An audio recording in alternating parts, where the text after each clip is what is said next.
Hello, it's Father Samuel Hakeem in Chicago with a word of hope for Monday of the 13th week in Ordinary Time. Well, today the Church celebrates the feast of the Apostle Thomas, the one who doubted. We probably all know the story. We hear it in the Gospel today, that Jesus appeared to the disciples in the upper room after the resurrection, but Thomas, for some reason, was away. We're not given a reason why, but he was away. As we know, he says, "Unless I see the nail marks in his hands and put my hand into his side, I will not believe." What's beautiful, though, is how the Lord comes to him, not rebuking him for his doubt, not shaming him, but rather approaching him in this beautiful moment. Well, this is what you needed. Well, here you go, Thomas. See the marks of the nails. Come here with your hand and place it into my side. Now, it's kind of a bizarre story, right? But it gives us some clues on where to go with our own doubts. Often in my work as a priest in the confessional, I've heard people confess doubting, that they doubt their faith.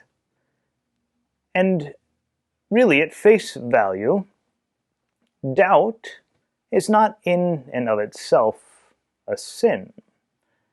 I mean, we're talking about very big, very bold claims, often with our faith, that God became a human being. And that's a very bold claim, that bread and wine become the body and blood of that same God who became a man. A very bold claim. That the Trinity of persons exists in one unity. A very bold claim. The list goes on and on. So yes, at times we might have doubts, and to question, to ponder, in and of itself is not a sin. But where do we go with these doubts? Do our doubts cause us to just sort of walk away from the faith? Oh, I can't understand this, so I'm out of here. Or do they take us further into the faith? Notice how Thomas doesn't run away, right? He has these doubts. He doesn't run away. No, he returns. And he's there in the upper room when Jesus comes again. So don't fear or be ashamed of your doubts, but rather let your doubts drive you deeper into your faith. Talk to those who do know. Share them with those that you trust in the faith.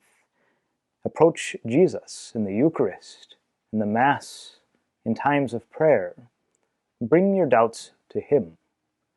And then sit and listen to how he will respond. God bless you.